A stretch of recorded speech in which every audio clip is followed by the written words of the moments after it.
अस्सलामुअलैकुम नाज़रीन, मैं हूँ Shahid Imran, homeo herbalist.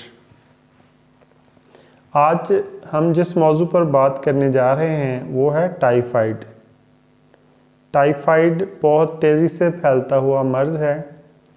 Developing countries में ये मर्ज़ बहुत ज़्यादा तेज़ी से फैल रहा है, जबकि जो तरक्की याफ्ता ममालिक हैं वहाँ इसकी शरह ना होने के बराबर है, क्योंकि वहाँ सफाई के इंतज़ामात बहुत अच्छे होते हैं और जिसकी वजह से इसका बैक्टीरिया पंप नहीं कर सकता, वहाँ पनपता नहीं है, माहौल साफ़ सुथरा होता है, फैलने में मददगार नहीं होता वो माहौल। हमारे यहाँ चूँकि सफाई का इंतज़ाम ना होने के बराबर है, इसलिए टाइफाइड फीवर या टाइफाइड बहुत तेज़ी के साथ फैल रहा है। इसको फैलाने का जो बैक्टीरिया मूजब बनता है उसको साल्मोनेला टाइफी कहते हैं।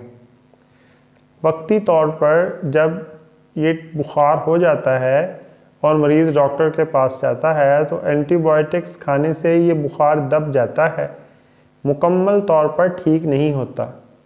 बुनियादी तौर पर टाइफाइड अंतड़ियों की सोजिश का नाम है।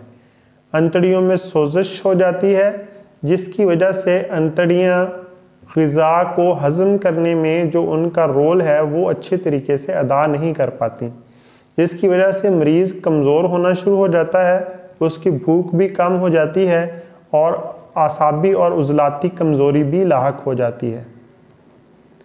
तो इसके फैलने की जो रीज़न ज़्यादा है, ये ऐसे लोग जो इसके कैरियर होते हैं जिनमें ये टाइफाइड होता है उनके स्टूल से ज़्यादा ये फैलता है। जहाँ मक्खियाँ हों बहुत ज़्यादा या ऐसी जगह जहाँ खुला खाना बिकता हो या खुले कटे हुए फल बिकते हों, तो वो मक्खियाँ जो उस पेशेंट के स्टूल पर बैठने के बाद उस खाने वाली चीज़ पर बैठती हैं, तो जो भी शख्स उनको खाता है वो इस मर्ज़ का शिकार बन जाता है। तो अब इस तमहीद को समेटते हुए इसके इलाज की तरफ आते हैं। तिब्बे नबवी में इसका बहुत आला इलाज मौजूद है।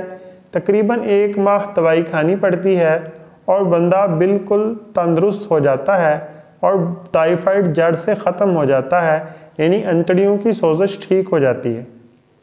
तो कापी पेंसिल ले लीजिए और ये मुख्तसर सा नुस्खा नोट फरमा लीजिए।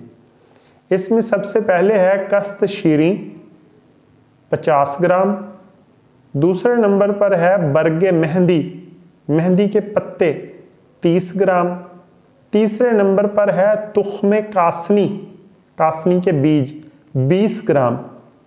इन तमाम अशिया को बहुत बारीक महीन सफ़ूफ़ बना लें।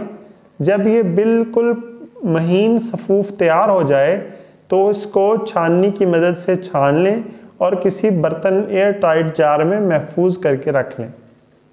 अच्छा, इसके खाने की तरकीब ये है कि 5 ग्राम दवाई सुबह दोपहर शाम दिन में 3 दफ़ा आप खाएंगे शरबत बनफ़शा के साथ।